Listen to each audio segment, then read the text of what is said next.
Mencari peran baru SBY, bareng Farel Prayoga jadi Duta Perdamaian KTT G20. Pidato Pak SBY yang akan turun gunung telah membuat suasana menjadi gaduh. Demikian petikan pidatonya. Para kader, mengapa saya harus turun gunung menghadapi pemilihan umum 2024 mendatang? Saya mengetahui bahwa ada tanda-tanda pemilu 2024 bisa tidak jujur dan tidak adil, kata SBY saat berpidato di acara rapat pimpinan nasional Partai Demokrat Kamis 15 September 2022. Berikut reaksi berangkai, atau juga bisa bilang ini merantai atau gegara isu turun gunung yang Bapak lontarkan. Satu, upaya mencari kambing hitam. Pakar komunikasi politik Prof. Cipta Lesmana ternyata memiliki pandangan berbeda. Ia dengan terang menilai pernyataan SBY adalah upaya mencari kambing hitam. Mungkin ya, maaf, ini analisis saya. Saya meskipun orang pakar komunikasi bisa salah. Elektabilitas Demokrat rendah lalu dicarilah semacam maaf kambing hitam, ungkap Cipta. 2 tahun 2009 justru menjadi puncak kecurangan yang terjadi dalam sejarah demokrasi. Hasto meminta SBY untuk bertanggung jawab atas kecurangan yang terjadi karena saat itu merupakan periode kepemimpinannya. 3. Ini untuk memperjuangkan siapa? Anaknya.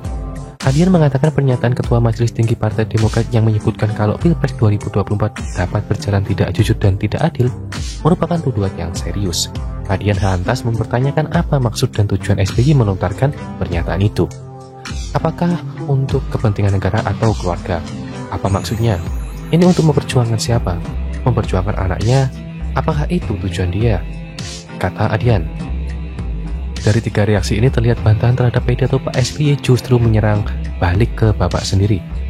Mengapa ya? Karena bantahan itu dan sanggahan mereka didukung dengan data, argumentasi, dan analisis yang waras dan berdasar. Kegaduhan ini pun mendorong saya untuk mencari tahu lebih lengkap tentang diri Pak SBY. Berikut ini adalah apa yang saya temukan. Pak SBY punya passion di bidang seni musik. Saya melihat Bapak punya passion dalam bidang seni musik. Dari mana saya menyimpulkan hal itu? Saya memperhatikan bagaimana cara dan ekspresi Bapak saat memainkan tenor drum dalam drum band Taruna Akmil 2014. Sangat rileks, lepas, dan bahagia. Selain main tenor drum, menyanyi Bapak juga main gitar seperti yang Bapak tunjukkan saat kasih surprise buat hari ulang tahun Presiden Rusia Vladimir Putin pada momen APEC 2013. Jadi setelah saya menemukan data fakta bakat seni musik dan seni suara Bapak, saya mau usul saja kepada Pak SBY, sudahlah Bapak nggak usah terjun ke politik lagi dan turun gunung segala. Serahkan saja itu pada generasi muda sebagai ajang mereka menggembleng diri menjadi kandidat pemimpin bangsa berikutnya. Biar generasi yang seusia AHY, Jensen, Adian Apitupulu yang saling beradu dan mengasah diri menguasai politik negeri ini. Lebih pas dan relevan, Bapak berkiprah dalam bidang peradaban, kemanusiaan dan perdamaian dunia dalam balutan seni musik dan seni suara.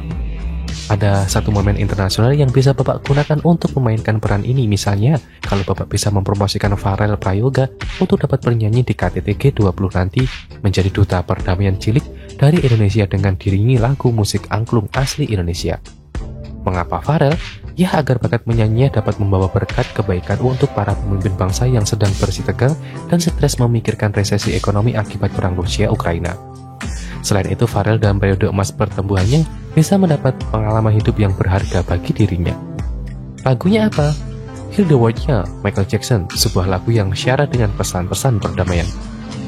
Heal the world, make it the better place for you and for me. And the entry, how man rest, there are people day, if you are far and for the living, make a better place for you and for me. Mengapa alat musik angklung?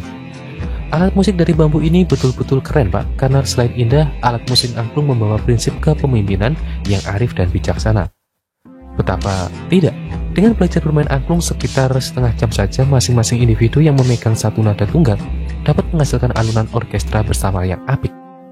Ada kebersamaan, ada semangat gotong royong kebersamaan, ada semangat saling menghargai dalam suasana yang ringan dan gembira. Orang yang tak mengerti musik sekalipun bisa menghasilkan lagu yang apik ketika bersedia melibur bersama dalam tim untuk bermain angklung. Syaratnya sederhana, nurut sama pimpinan yang kasih aba-aba. Saya kira kalau Bapak berkolaborasi bersama Kak Seto yang juga sangat peduli dengan masa depan Farel Prayoga dapat membawa misi perdamaian yang apik di KTT G20 nanti. Tapi tanya dulu sama penulis-penulis award, apa mereka setuju kalau Kak Seto dilibatkan.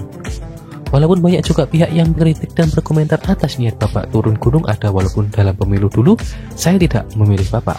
Namun sisi seni dan potensi musik Bapak dapat berperan penting di momen KTT G20 nanti.